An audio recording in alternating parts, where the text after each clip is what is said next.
विद्यार्थी परिषद आंचलिक उच्च विद्यालय साउ तरफ विद्यार्थी अभिभावक सहायता केन्द्र उद्घाटित। सदर ब्लॉक गेंगुटी ग्राम पंचायत अग्रणी सामाजिक अनुष्ठान पुरातन विद्यार्थी परिषद आंचलिक उच्च विद्यालय साउ तरफ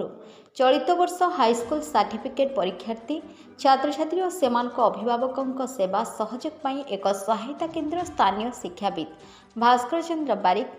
बड़किया श्री जगन्नाथ मंदिर परिसर में शुभ उद्घाटन करते। अन्यमानक मध्य सामाजिक कर्मी ठक्कर चरण पाढ़ी संगठन सभापति जलधर सामल वरिष्ठ उपदेष्टा बनलता दास गेंगुटी पंचायत पूर्वतन सरपंच तथा विद्यार्थी परिषद उपदेष्टा विरूपाक्ष महापात्र परिषद उपदेष्टा बनलता दास इंजीनियर मनमथ कुमार बारिक शिक्षाविद नवकुमार नायक विद्यार्थी परिषद युव संगठक तथा अभ्युदय मुख्य इंजीनियर सव्यसाची प्रधान युव आईनजीवी प्रशांत सामल जन्मेजय जेना भवेश महांती सोमनाथ नायक प्रमुख उपस्थित थे। उद्घाटन कथारे श्री बारिक परिषद तरफ छात्र छात्री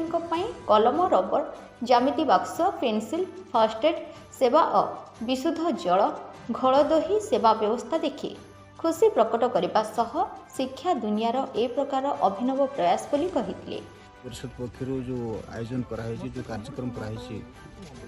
मु तो आंचलिक हाईस्कल स्टूडेंट नुहे मो पिला आज एग्जाम दूसरी से पिला छाड़ी आज मुझे सहयोग कर सहित परिषद सभ्य सभ्य मान सहित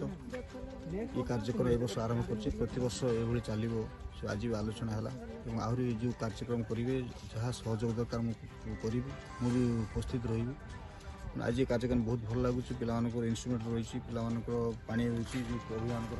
अभिभावक पानी पीवा पानी से रही सब गुड़ा व्यवस्था जो कर विद्यार्थी परिषद आगू को उत्तरोत्तर कामना करुँ आगू केमी आहरी भल रोर जी चेष्टा करा था मत जो चाहिए मुझे अन्यमानक मध्य अभिभावक तापस सेनापति अनंत पात्र सुजाता परिड़ा मामिना सामल रंजन कुमार दत्त श्यामसुंदर सामल सुशोभन बारिक रामचंद्र महांती प्रमुख उपस्थित रही परिषदर एतादृश कार्य को भूयसी प्रशंसा करते। एसहित अभिभावकों परीक्षा समय खरा वर्षार रक्षा पाइबापी श्री जगन्नाथ मंदिर निकटस्थ एक पक्का घर परिषद तरफ व्यवस्था होइछि बोली सभापति श्री सामल घोषणा करते। ये जो संगठन एक निस्वार्थपर संगठन एवं सामाजिक संगठन समाज किसी उन्नतिमूलक काम करवा दुख सुख भागीदार हवा पंचायत किसी डेवलपमेंट वर्क करवा ये हूँ मूल चिंताधारा एवं 50 वर्ष पिला जदि आमर तो प्रथम छुआटा जन्म है गछ लगाई वर्षा है पानी हम गछ उठब तापर डाल पत्र मेल फल फल फूल फुट आम उपभोग कर नेक्स्ट जेनेरेशन आम एमती किसी कर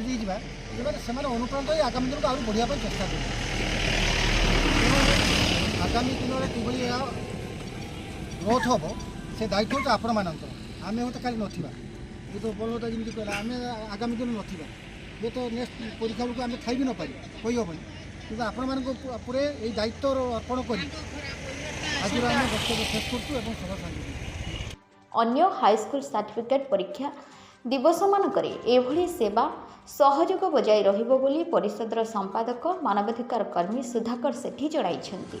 आजिर शिशु कालीर भविष्यत सेमानक विकास पई समस्त प्रकार सेवा प्रदान पई संगठन प्रतिश्रुतिबद्ध बोली जणाइछन्ति। परीक्षा केन्द्र ठारू 400 मीटर अधिक दूरतार हेले मध्य हेल्प डेस्कटिरे अभिभावक मानक भीड़ देखा जाइथिला। परिषदर युव कर्मकर्ता जयश्री राउत शुभ्रांशु राउत एवं मनमोहन आचार्य रश्मिरंजन जेना प्रमुख हेल्प डेस्क रे रही समस्त सेवा सहयोग प्रदान करते। कुमार पात्र जाओ पलासपुर ग्राम निवासी आज आसती झील को लेकिन आज झील को छाड़ देकी गछमूल कहीं छिड़ा होता कि दुकान में बसता कहीं गुली गप मारता जहाँ मत सुजोग मिली गोटे आम पुरातन विद्यार्थी परिषद तरफ गोटे आयोजन कराई बस बसिक ये आध्यात्मिक आलोचना भी कराऊँगी किसी लोकंर जनकल्याण भी सेवाई किसी से विषय आलोचना करा सहित मुझे योगदान कर मत गोटे साधुसंग भाया लगुच जमी सत्संग भाया बस बसिक मोर ये घंटे 2 घंटा टाइम पास हो जाए बहुत बहुत धन्यवाद जी भी आयोजन करते भी धन्यवाद। हरे कृष्ण मो पुआ परीक्षा देवाई आसी मुझे बहुत खुशी अनुभव करुँचे गोटे ଆଉ ଏଠି ଆସି ବସିଥିଲୁ ବାହାରେ ବୁଲିଥାନ୍ତୁ ବସିଥାନ୍ତୁ ଆମେ ଏଠି ଆସି ହେଲ୍ପ ପାଇଲୁ ଏଠି ସବୁ ସହଯୋଗ କରିଛନ୍ତି ଛୋଟ କରିଛନ୍ତି ଛୁଆମାନଙ୍କ ପାଇଁ କିଛି ଏମର୍ଜେନ୍ସି କଲେ ସେଥିପାଇଁ ସବୁ ମାନେ ପଢ଼ା ସାମଗ୍ରୀର ବ୍ୟବସ୍ଥା କରିଛନ୍ତି ଆଉ ପାନୀୟ ଜଳର ବ୍ୟବସ୍ଥା ମଧ୍ୟ କରିଛନ୍ତି ବହୁତ ଖୁସି ଲାଗୁଛି ଏଠି ଆସି।